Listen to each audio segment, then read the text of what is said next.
Good afternoon, and we're coming to you live from the Sandton Convention Centre in Johannesburg, where this remarkable event, Demo Africa, is taking place. This is the fifth installment of the largest launch pad for startups in the world. We came to South Africa 5 years ago, but this is the first time that it is happening in Johannesburg. And with me this afternoon is Harry Hare, who is the organizer of Demo Africa, a well-known publisher from Kenya, Tolo Mokgotso, who is the Director of Economic Development for the City of Johannesburg, and Umbueni Mwefe, who is the Deputy DG for Technology Innovation at the Department of Science and Technology.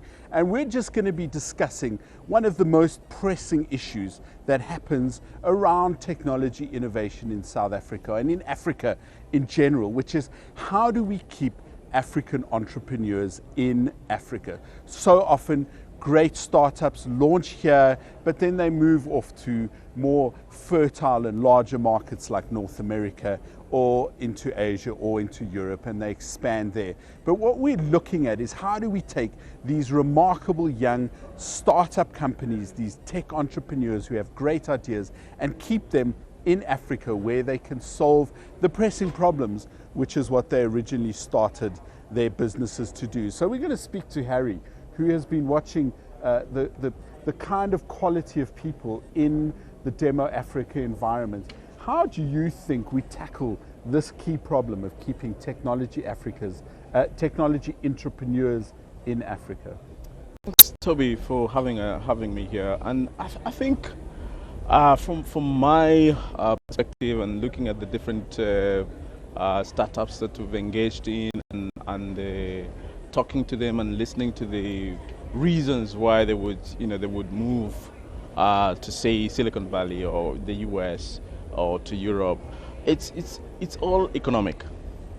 A lot of these guys find it easy to get investment when say they are incorporated in the US. And when an investor, so a startup, you've started your own business, and then you get this promise that if you move yourself or if you go and incorporate in the US, then we're going to put in money in your business. And that has actually been the biggest. It's not even about the market. It's actually more the investment thing that most of the startups go for. It's something Vinnie Lingham, one of South Africa's most successful entrepreneurs, has said to me before, that by being in San Francisco, he's just closer to the capital, to the venture capital, to the people who are going to invest in that. So is there perhaps a model, do you think, where people could, go there, set it up, do their funding, but then be able to, spend time back in Africa? It's kind of like having two parents and, having visiting time back home. I think there is, but I think if we go that direction, then probably we'll be missing the point. Because I believe that we have enough capital in Africa for us to be able to actually invest in our own startups. I think what we need to do is catalyze that capital. There's a lot of people who have money that can put that money into African startups, but we either for whatever reason, either they don't have the information, they don't know how to invest in these companies. Because you see, investing in tech startups it's a new thing. So I think we just need to get out there and catalyze our own investment money, which we can then invest in our startups. Well, let's look at a perspective from the city of Johannesburg, right? This is a city founded by entrepreneurial spirit at its very core, right? Over 100 years ago, gold miners came along, discovered, the great stuff under the ground. And this is a city built with an entrepreneurial spirit. How do you think, Taylor, as a city, that you could make it more attractive for people to stay here and to work here? Well, firstly, I agree with Harry that one of the key issues is access to angel investment. And so we need to make sure that we have a very active angel investment community in Johannesburg. We know we have the inputs that are required. We have by far the largest community of high net worth individuals on the continent here in Johannesburg. 1 out of 7 are residents of Joburg. But the question is, are they active angels? And how do they prioritize investment in startup vis-a-vis, say, investment in property? So that's one piece of the puzzle. The other piece of the puzzle is the environment. So part of what makes Silicon Valley successful is not only that there's access to funding, but there's access to other things that you need to succeed. So there's access to good mentors that are very active in the space. There is a good regulatory environment in terms of bankruptcy protection, and that allows you to take risk without feeling like you are going to set your life back for 5 years if you fail. And there's also, issues around exchange controls, IP protection, and whether or not you are able to globalize IP from a particular location. So there are elements of a location that make it competitive in the space of globalizing enterprises. So we have some work to do. I think we're already getting better and better as an African continent in getting the environment right, but we have a little bit of work to do in that space. But one of the things that I thought I could add is that, this discussion can create the impression that there is competition between, let's say, investors in Silicon Valley interested in attracting African entrepreneurs and local environments. But the truth is that it's in everybody's interest to make sure that we grow the market in Africa. Even the investors in Silicon Valley would benefit from having a market that is much more scalable on the African continent. And more robust and more mature. Correct.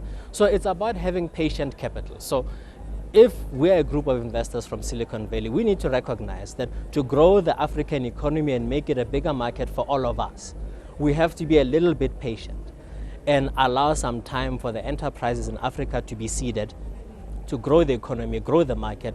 And then when we all come in, we come in an economy that is 2 times or 3 times the size than it used to be. And it's obviously better for everybody. I suppose this is a key concern for the Department of Science and Technology, how to spur this kind of growth and to keep it local. Yeah, I think that's very crucial to understand. And I want to also build at the point that he makes. I think one of the challenges that we need to look at is the building and strengthening of the ecosystem. Because an ecosystem, even though it's a biological terminology, but it's very relevant here. Because in an ecosystem, you need that balance. You need to have the role that government plays in terms of having enabling policies. We also need to have the private sector and private individuals coming in to say, we've got the funding to provide for these startups. And lastly, you also need to have a culture in society that accepts entrepreneurs. And this really is a situation where if a child comes and they want to be an entrepreneur, I don't ask them to go and find a proper job. And that's really very cultural, and we need to be able to, as society, accept entrepreneurship as a norm. The child that wants to be an entrepreneur is not some child who's got some wild ideas. And if we begin to work from that, I think we're going to be able to cultivate and ensure that our entrepreneurs can stay in the continent, because it will be acceptable for them to be entrepreneurs. So for me, that is really some of the elements that we're looking at. And from the government point of view, especially from the Department of Science and Technology, we've got a number of programs we have to support technology development. And our approach is that it's not just about technology, but it's about solutions that are coming through a vehicle called technology. And how do you make sure that those solutions are actually addressing our challenges? And how do we also make sure that those people that are bringing about these technologies are actually well supported to make sure that we become a better country and a better continent? So that is really what we are about and why we are excited about being part of Demo Africa.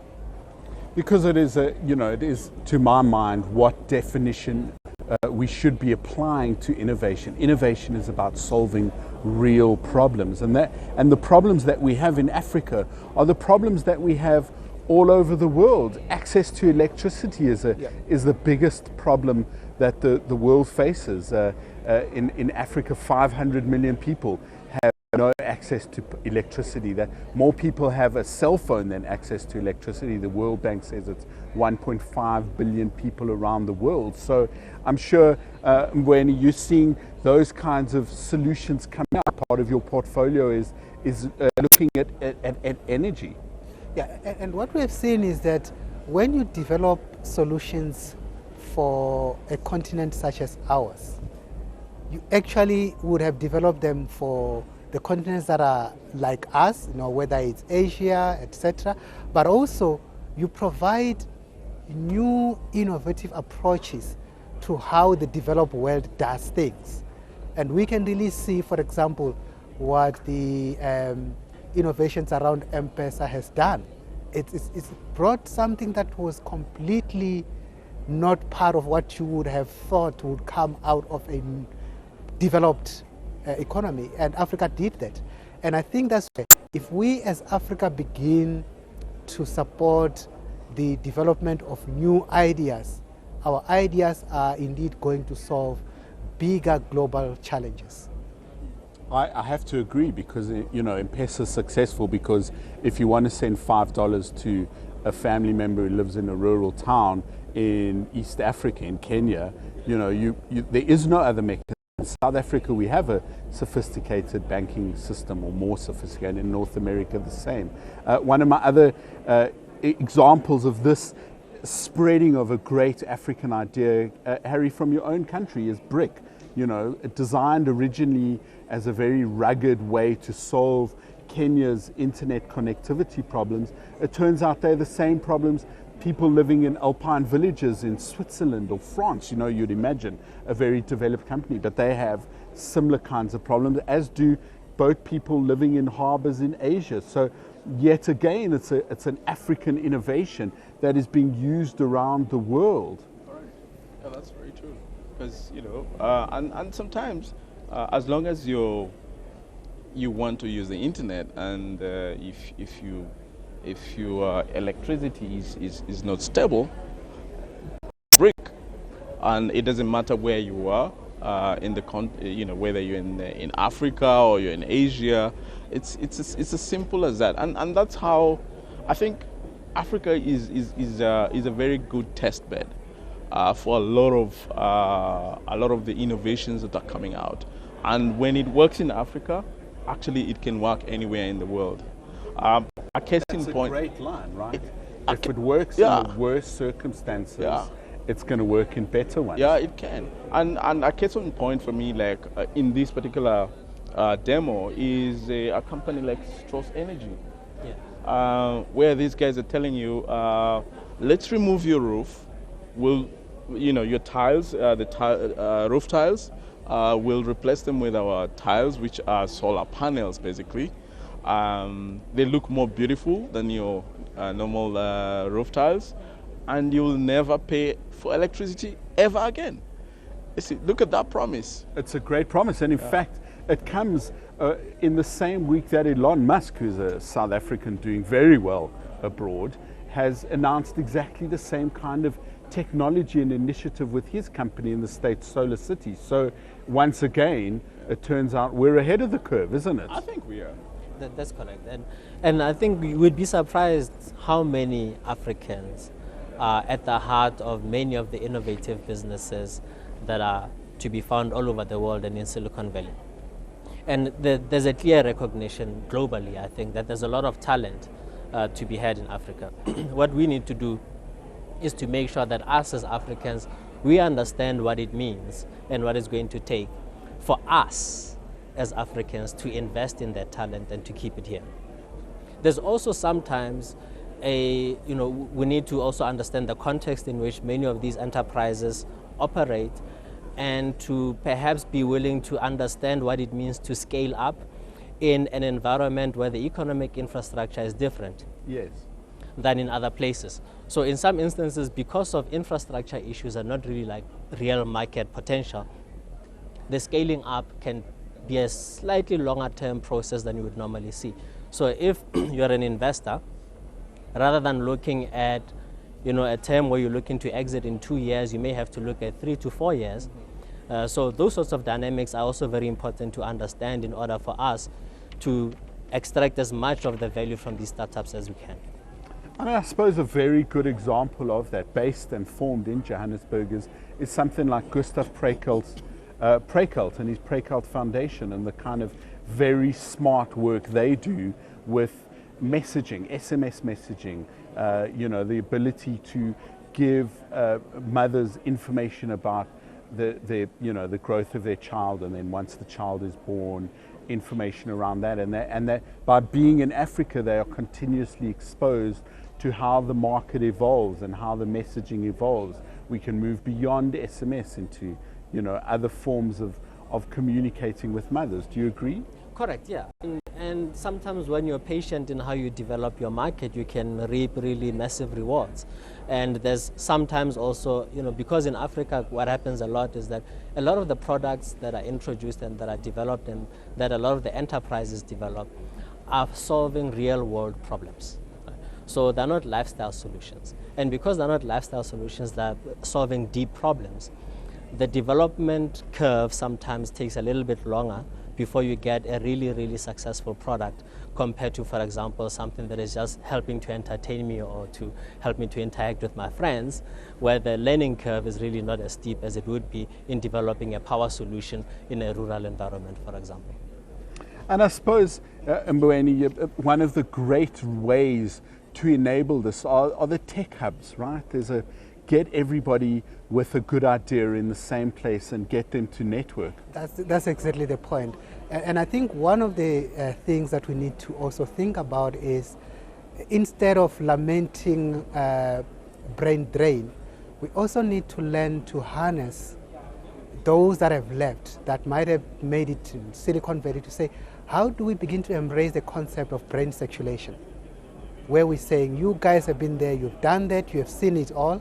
How do you then begin to come back and invest? And invest here, I don't only mean money, but I mean even in terms of just sharing your experiences and mentoring those that are starting up here, to say, how do we now, and we are a global village now. So you might be in New York, we can now connect in various ways and begin to really, truly build an Africa that is going to benefit from the diaspora as well. That's a very good point, because as much as you have expats leaving the continent, you have I think they're called repats coming back to the continent, bringing all of that information and knowledge and understanding that they've gleaned in Silicon Valley or Silicon Alley roundabout in London, and they bring it back to Africa, and they can give everybody else a taste of that thinking. Yeah, and I don't think we have been very good at reaching out to them in order to harness that knowledge. And that's really one thing that we need to be able to do. So when they come back here, they shouldn't feel that they are like aliens. We should be able to reach out and say, hey guys, you've made it, we want you to help us produce 1,000 of you, because that's how we're going to make it. I mean, we're talking about a very youthful continent. There's a need for us to create employment, and these entrepreneurs, if they are supported, they're going to help us do that. Indeed, I mean, I suppose we need to find the Caster Semenyas and Wade van Niekerks of the tech world and say, you've gotten gold in the tech Olympics, as it were. You got VC funding in Silicon Valley. That's the gold. Bring it back and inspire other people and show them how to do the same thing. Harry, I'm sorry I don't know the names of the most recent Kenyan gold medalists at the Olympics. There are too many, but Rudisha is one of them. But yeah, and this discussion is interesting because you see, when you have somebody who has succeeded he's a diaspora, and he's in diaspora, and they've succeeded in a place like Silicon Valley, so they have the best of two minds. They understand the Silicon Valley environment, and they understand the cultural context of the continent. So you can imagine that kind of person in terms of actually impacting the ecosystem. So, the diaspora debate, I think, needs to really be taken seriously, and I think we should encourage it. Well, and it is. I mean, it is, in a way, the inflow and outflow, or the outflow and then the inflow of ideas, of thoughts, of practices. People, as much as venture capitalists can come here from, Silicon Valley, someone from here who goes there and comes back, brings back with them that great knowledge. Yeah, and the same sort of linkage can apply within the continent. For example, we have now emerging really, entrepreneurship hubs in East Africa. I think the hub there is Nairobi, quite clearly. In West Africa, we've got Lagos. In Southern Africa, we've got Johannesburg and Cape Town. And we had a discussion yesterday at the Lions Africa meeting, which is a partnership to try and support Africa tech entrepreneurship. We had a discussion around possibly also creating linkages between the various centers and the various hubs, because you find that there's many interesting things happening in Nairobi, things that they've pinned down and are doing very well that we could learn from in Johannesburg, and similarly in Lagos. But it's not only in terms of the ecosystem players, it's also linking the markets. So if I'm a startup in Johannesburg and I am looking at the market, we should have a relationship between our various hubs to make it easy for people to get a soft landing in Nairobi, get a soft landing in Lagos, so that we can give them rapid access to a broader market. Because there is a useful interconnectivity between all of that. Mweni, I suppose one of the key advantages that we have here in Africa is a very deep pool of indigenous knowledge. We've been around the longest, this is where humanity comes from. Humanity was invented in Africa, and that indigenous knowledge has solved a lot of those problems long before we had batteries to power things. Yeah, and that's a very crucial point. And I think if you do not harness that richness of knowledge, you miss out. And we've really begun to look at various programs of supporting innovations using indigenous knowledge. And you can take it from whether you're talking about from the health side, whether you're talking about from the conservation side. But there's really a lot that we need to be able to do to protect. But part of the ecosystem also means you then create a platform where people can be assured that as knowledge holders, there is a certain level of protection of their knowledge that they have. Because that's really where people don't want to be part of providing knowledge, and then the knowledge all of a sudden gets stolen. And that's really one of the areas where we're trying to really strengthen that partnership with communities, where, for example, you assist communities that have got various indigenous knowledge that they are utilizing to say, how do we actually protect you? How do we also, where it is necessary, assist in the drafting of various agreements that you might have with big players? Because ultimately, if you really look at the richness of indigenous knowledge in this continent, it's huge. And we have actually not embraced it to the level that we should. And I think we need to begin to really do that. There are certain elements of that are happening. We've got some of the, through the bilateral and multilateral relationships that we have as government in the continent, are beginning to look at how we can actually support indigenous knowledge to really enable us to develop newer innovations. Some of them that actually are much better solution and sustainable than the typical solutions that we are using. I mean, they've been tried and tested for hundreds, if not, hundreds of years of people trying to solve a pressing problem with a lack of resources. So therefore, they're much more nimble and aggressive. We're coming to the end of the program. Just one final thought from each of you, Harry, about how do we keep the talent here? Do we let the talent go off and experience the great stuff of the world and then bring that back? I think we can. I believe we should try and retain talent. And for us to be able to retain talent, we need to, as I said earlier, catalyze the entire ecosystem so that we have our local investors investing in them. We have markets. So we start using our own technologies. As I say, you know, drink your own Kool-Aid. There's something else of your own that you could drink that for a moment I was afraid you would say. Indeed, drink your own Kool-Aid. Turlo, you know, you're here driving this in Johannesburg as a city, the most vibrant city in Africa, as a Joburg I like to believe. What are your thoughts? Yeah, I agree. I think as much as we can look at the diaspora to add a lot of value, we need to get the environment here to be very attractive for local entrepreneurs. We need to give them everything that they need so that they don't have to look outside. We need to make sure that they have access to market here. We need to integrate better the Pan-African economy so that there's a bigger market for everybody to tap into. And we need to educate ourselves, our partners and our entrepreneurs about the opportunities that exist in Africa beyond national borders, and to make sure that we have a much more vibrant entrepreneurial ecosystem on the continent. Great. I mean, that's exactly the, you know, to sum it up really well. And last word, Mbweni, to how do you see it from the Department of Science and Technology's perspective, and, you know, keeping the good stuff here? I think we need to create a platform, especially for our young people, to express themselves, to innovate, because if you don't, you cannot keep young people dormant. They have to be busy doing something.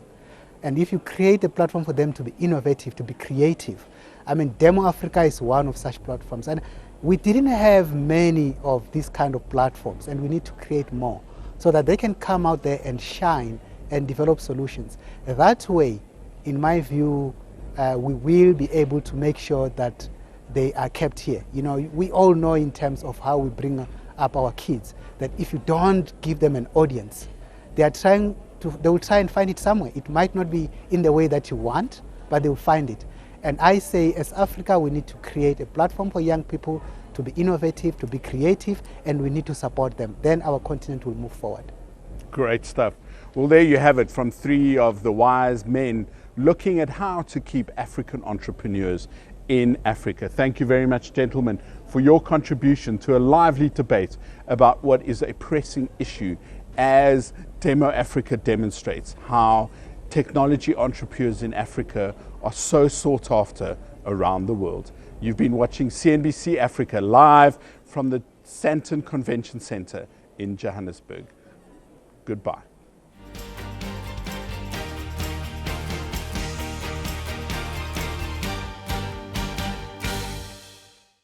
Proudly hosted by the city of Joburg, a world-class African city.